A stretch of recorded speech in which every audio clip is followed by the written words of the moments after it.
My dad said, "Let's take a break this Christmas, without kids."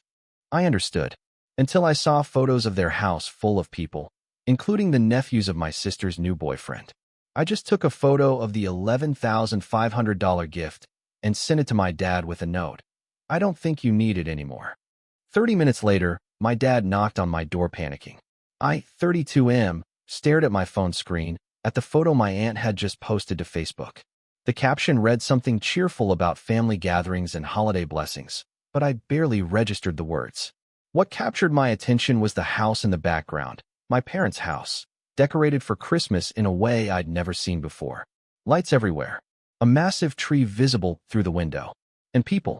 So many people crowded onto the front porch, holding drinks and laughing.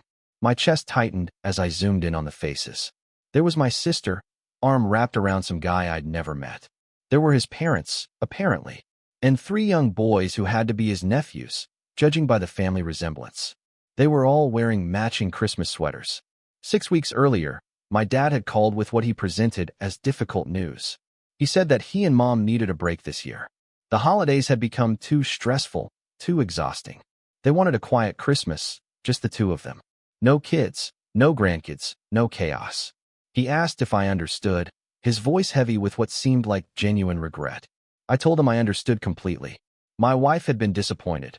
Our daughter was only 4 and still believed in Santa with the pure faith only small children possess.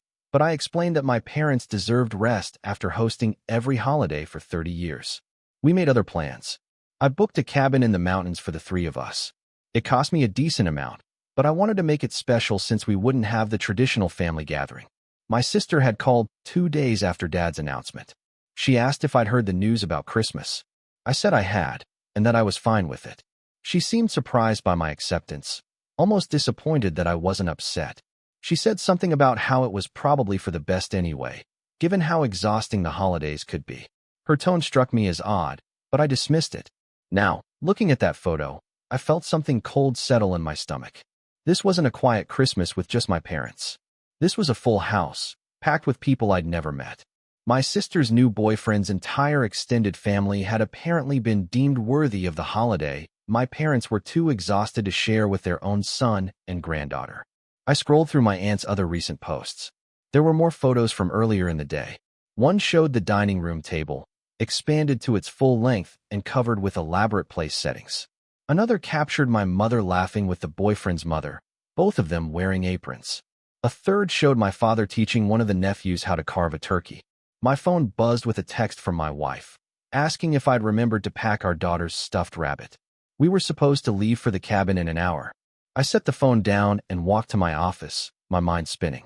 The gift sat on my desk, where I'd left it that morning. I'd planned to drop it off at my parents' house on our way out of town.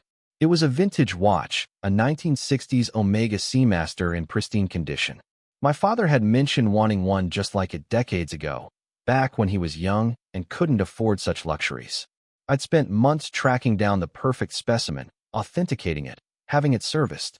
The total cost was $11,500, more than I'd ever spent on a single gift, but my father had supported me through some dark times, and I wanted to show him what that meant to me. I picked up the watch box and opened it. The timepiece gleamed under my desk lamp, its gold case catching the light. I thought about all the Christmases growing up. My father teaching me to build things in his workshop. The year he'd stayed up until 3 in the morning assembling a bicycle for me. The time he'd driven 4 hours in a snowstorm to pick me up from college when my car broke down. I closed the box and took a photo of it. Then I opened a text to my father and typed a message. Saw the photos of your quiet Christmas. Looks like a great party. I don't think you need this anymore. I attached the photo and hit send. My wife appeared in the doorway, holding our daughter's hand. She asked if I was ready to go. I told her there'd been a change of plans. She looked at me with concern, asking what was wrong. I showed her the Facebook photos. Her expression shifted from confusion to anger as she scrolled through them. She said this had to be some kind of mistake, that maybe my parents hadn't known these people would be coming. I pointed out the elaborate preparations, the matching sweaters, the perfectly set table. This had been planned for weeks, possibly months. My parents had deliberately lied to me. 20 minutes passed. My phone remained silent. I started loading our bags into the car, moving mechanically through the motions. My daughter asked if we were going to see Grandma and Grandpa. I told her not this year, sweetheart. She asked why not. I said sometimes grown-ups made complicated decisions that didn't make much sense. Then I heard tires on gravel. A car door slammed. Heavy footsteps rushed up to my front door. The doorbell rang 3 times in rapid succession, followed by loud knocking. I opened the door to find my father on the porch, his face flushed and his breath coming hard. He'd clearly rushed over. He was still wearing his Christmas sweater and hadn't put on a jacket despite the cold. He immediately started talking, saying we needed to discuss this, that I didn't understand the situation, that the photo didn't show what I thought it showed. I invited him in and closed the door. My wife took our daughter upstairs, understanding that this conversation needed to happen privately. My father followed me to the living room, still talking rapidly, his words tumbling over each other. He said the whole thing had been my sister's idea. She'd started dating this new guy 6 months ago, gotten serious fast, and apparently the boyfriend had been concerned about how his family would react to her having a child from a previous relationship. The boyfriend came from old money, traditional values, the whole package. My sister had been worried about making a good impression. I asked what any of this had to do with lying to me about Christmas. My father's face flushed darker. He explained that my sister had suggested hosting a combined family Christmas to help integrate everyone. She'd wanted to show the boyfriend's parents that she came from a solid family background, good people, the kind of folks they'd want connected to their son. But there was a problem. My daughter, my mixed-race daughter, specifically. My wife is black, and our beautiful little girl has her mother's rich brown skin and curly hair. My father had trouble meeting my eyes as he explained that my sister had been worried the boyfriend's parents were. And here he paused, searching for a gentle word, old-fashioned in their views. She'd been afraid that bringing attention to the racial diversity in our family might create tension or prejudice. I felt my hands ball into fists. I asked him to clarify what he was telling me. He said that my sister had asked them to exclude me and my family from Christmas to avoid any potential awkwardness. And they'd agreed. They'd looked at their 4-year-old granddaughter and decided she was too black for the company they wanted to keep. My father quickly added that he and my mother hadn't thought of it that way at the time. My sister had framed it as just wanting everything to be perfect, not wanting any complications, giving the best possible first impression. They'd gone along with it because they wanted to support her relationship. She'd been through a rough divorce and seemed really happy with this new guy. I asked why they'd lied about wanting a quiet Christmas. Why not just tell me the truth? My father said they'd been afraid of exactly this kind of reaction. They'd thought it would be easier if I didn't know. They'd figured I'd never find out, and by next year everything would be settled, and we could go back to normal family gatherings. I walked to the window and looked out at the darkening sky. Snow had started falling, light flakes drifting past the streetlights. I asked if he understood what he'd actually done. He'd told his granddaughter that she wasn't welcome in her grandparents' home because her skin color might offend some strangers. He'd prioritized my sister's racist boyfriend's racist family over his own grandchild. My father protested that nobody was racist, that I was making it more dramatic than it was, that it was just about making a good first impression. I turned to look at him and asked what he thought racism was, if not exactly this kind of calculation. The quiet kind where people claim they personally have no problem, they're just concerned about what others might think. The polite kind where a 4-year-old gets excluded from her family's Christmas to avoid making bigots uncomfortable. He sat down heavily on my couch, his face in his hands. He said he'd made a mistake, that he saw that now. He wanted to fix it. He begged me to keep the watch, said it would break his heart if I returned it. He insisted he loved his granddaughter more than anything. I told him that if he'd meant any of that, he would have told my sister no when she first suggested this plan. He would have explained that his granddaughter was part of the family and would be included in all family events, period. Instead, he'd chosen to protect his other grandchild's mother's feelings while throwing mine under the bus. That wasn't a mistake. That was a choice. My father asked what he could do to make this right. I said I honestly didn't know if he could. The damage was done. My daughter was young enough now that she wouldn't remember this Christmas, wouldn't remember being excluded. But what about next time? What happened when she was older and understood what was happening? Was my father going to keep choosing my sister's comfort over his grandchild's dignity every time a conflict arose? He swore that nothing like this would ever happen again. He said he'd talk to my sister, make it clear that this kind of arrangement was unacceptable. He practically begged me not to cut him out of my life, not to keep his granddaughter away from him. I looked at this man who'd raised me, who'd taught me right from wrong, who'd always presented himself as someone who stood up for family, and I realized I was seeing him clearly for the first time. He wasn't a villain. He was just weak. When pressed to make a hard choice, he'd taken the path of least resistance, even though it meant betraying his own grandchild. I told him I needed time to think. I said I wouldn't make any permanent decisions right now, but he needed to leave. We were supposed to be heading to the cabin, and I had to talk to my wife about whether we still wanted to go. He stood slowly, looking older than I'd ever seen him. He asked again about the watch. I told him I'd decide what to do with it later. Right now, I couldn't even look at it without feeling sick. After he left, I sat in the gathering darkness of my living room. My wife came downstairs and sat beside me, taking my hand. She asked if I was okay. I said no, but I would be. She asked what I wanted to do. I thought about that cabin in the mountains, about the fresh snow and the quiet, about the time I'd have with just my wife and daughter, making our own traditions, building our own memories, about not having to watch my parents pretend everything was fine while they demonstrated through their actions that some family members mattered more than others. I told her we were still going to the cabin. We were going to have the best Christmas our daughter had ever experienced. And when we got back, I'd deal with my family.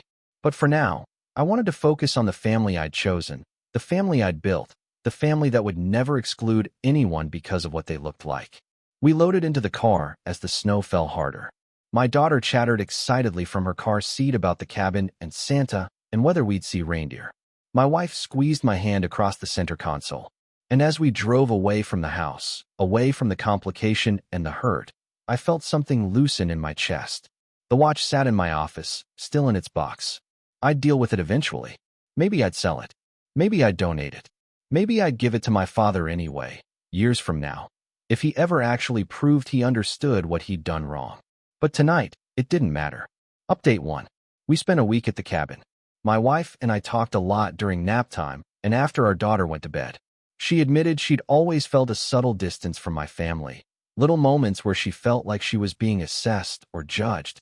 She'd never said anything because she didn't want to make me feel caught between my wife and my parents. Hearing her say that broke something in me. My parents had apparently been showing their true colors for years, and I'd been too comfortable in my privilege to notice. On our last day at the cabin, my mother called. She was crying before she even said hello. She said my father had told her everything, about the real reason they'd excluded us, about the conversation we'd had.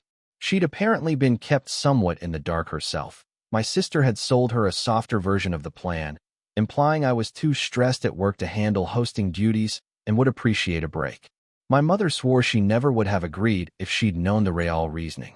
She said she'd confronted my sister, that there'd been a huge fight, that the boyfriend's family had actually left early because of the tension. She begged me to come over so we could talk in person. I told her I'd think about it. After we hung up, my wife asked if I believed her. I said I didn't know. Maybe my mother really had been partially deceived. Or maybe she was retroactively rewriting history now that the consequences were real. Either way, she'd still participated in excluding her granddaughter from Christmas. When we got home, there were gifts on our porch. Presents wrapped elaborately, all labeled for our daughter. A card explained that these were the Christmas gifts my parents had bought for her, that they wanted her to have them even though they understood I might not want to see them yet. The handwriting was my mother's, shaky and uncertain. My daughter opened them in the living room while my wife and I watched. A dollhouse, books, art supplies, a small keyboard piano she'd mentioned wanting once in passing. My parents had clearly paid attention to her interests. They'd put thought into these gifts. And yet they'd been willing to exclude her from the family celebration where she would have received them, all to avoid offending racists. My phone buzzed constantly over the next few days. My mother called repeatedly. My father sent long text messages that I read but didn't respond to. My sister finally reached out with a message that apologized for the misunderstanding, but primarily focused on explaining how hard her life had been, how much pressure she'd been under, how much she needed family support right now. I showed that message to my wife. She read it and handed my phone back with a bitter laugh. She said my sister had apologized for a misunderstanding, as if the situation was unclear or ambiguous, as if she hadn't deliberately planned to exclude her niece from Christmas because of the child's race. The breaking point came 2 weeks after we returned. My daughter asked when we were going to Grandma and Grandpa's house again. She said she missed Grandma's cookies and wanted to show Grandpa a picture she'd drawn. She asked if they were mad at her. I knelt down to her level and told her that Grandma and Grandpa loved her very much. They weren't mad at her. Some grown-up things had happened that were complicated and had nothing to do with her. She asked if we could call them. My wife met my eyes over our daughter's head, leaving the decision to me. I called my parents and told them they could come over for dinner that weekend.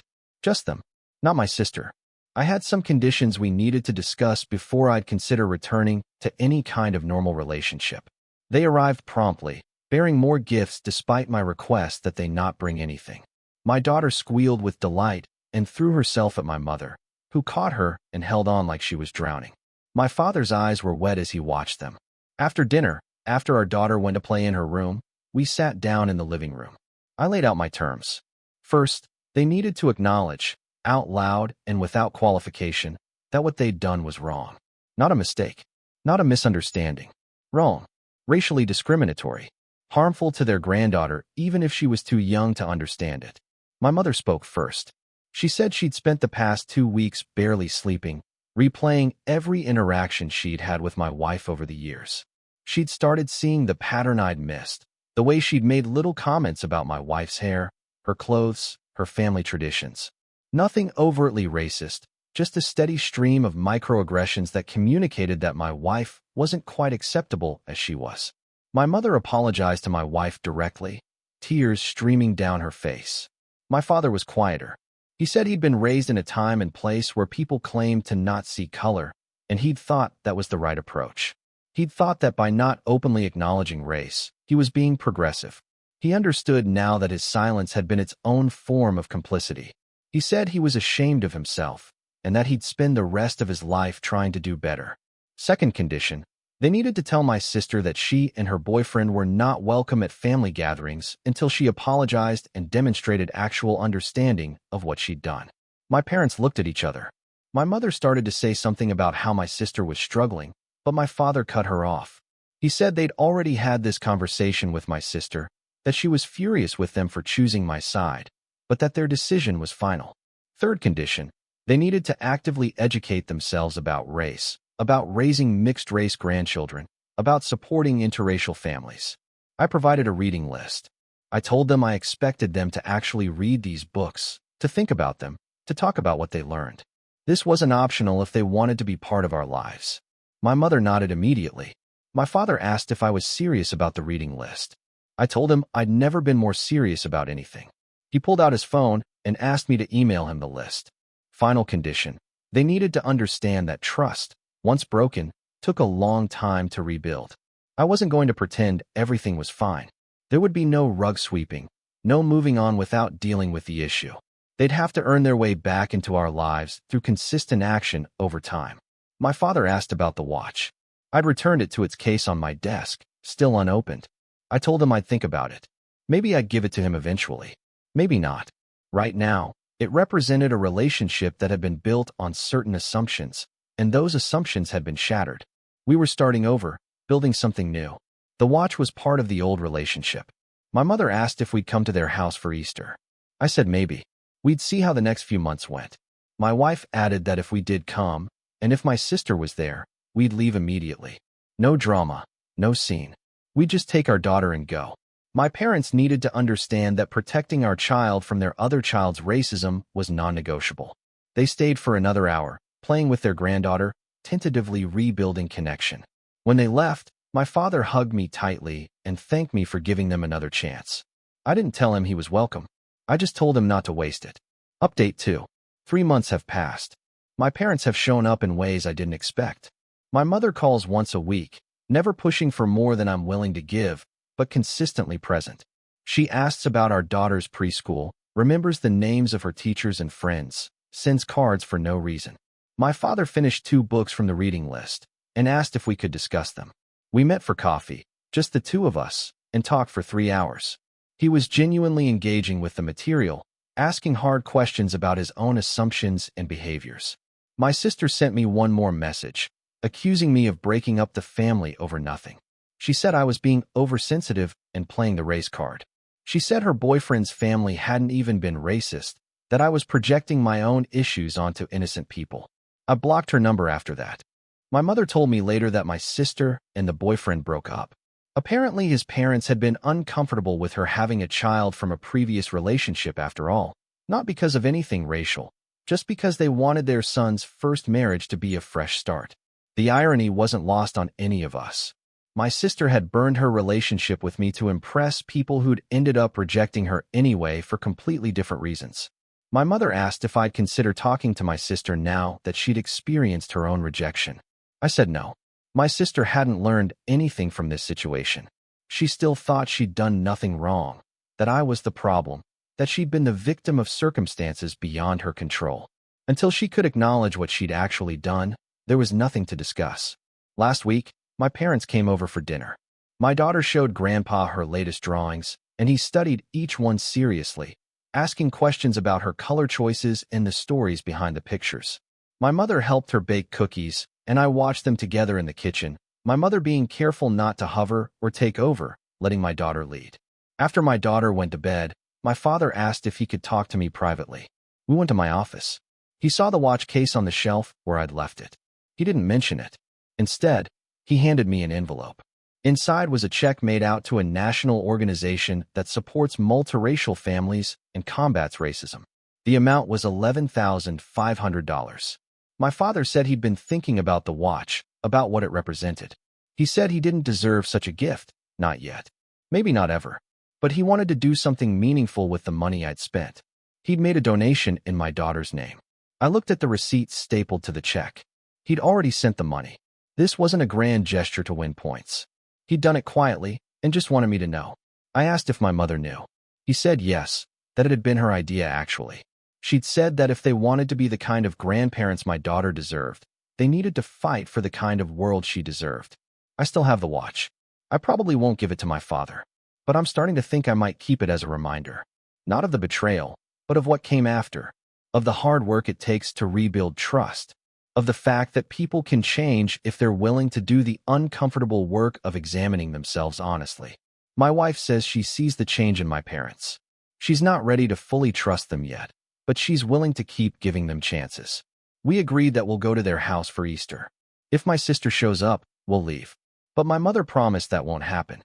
She said she's made it clear to my sister that until she's ready to have some hard conversations and make genuine amends, she's not welcome at family events where we're present. My daughter is too young to understand any of this complexity. She just knows that Grandma and Grandpa are around more now, that they're present and attentive and devoted to her. She doesn't know what she was briefly excluded from. She doesn't know that her skin color was ever seen as a problem by people who should have loved her unconditionally from the start. Maybe someday I'll tell her this story. Maybe I'll explain how her existence, her beautiful, perfect, mixed-race existence, forced our family to confront ugly truths they'd been avoiding. How she made us all better, even though she never asked for that responsibility and shouldn't have had to bear it. For now, I'm just grateful. Grateful that my daughter will grow up knowing her grandparents fought to deserve her love. Grateful that my wife doesn't have to pretend not to notice microaggressions anymore. Grateful that I found my spine before the damage became irreparable. The watch sits on my shelf, a reminder that love without action is just words. That family is something you build through choices, not something you're entitled to by blood. That sometimes the most loving thing you can do is hold people accountable for their actions and make them earn their place in your life. My father still looks at that watch case sometimes when he visits. I catch him glancing at it, something like regret or maybe determination crossing his face. He never asks about it. He's learned that some things can't be rushed, that trust returns on its own timeline if you're patient and consistent. That's the lesson in all of this, I suppose. That change is possible, but not easy. That family is worth fighting for, but not worth sacrificing your child's dignity for. That sometimes the people who love you most still hurt you deeply, and that holding them accountable for that hurt is an act of love too. We're building something new now, something more honest, something that doesn't require anyone to be less than who they are to make others comfortable. It's harder work than just pretending everything is fine, but it's worth it. My daughter deserves that kind of family. We all do. Thank you for watching. If you enjoyed this story, please hit that subscribe button. Don't forget to give it a thumbs up and share it with friends or family who might enjoy it too. Your support means a lot. And if you have any thoughts, questions, or story ideas, drop them in the comments below. I'd love to hear from you. See you in the next story.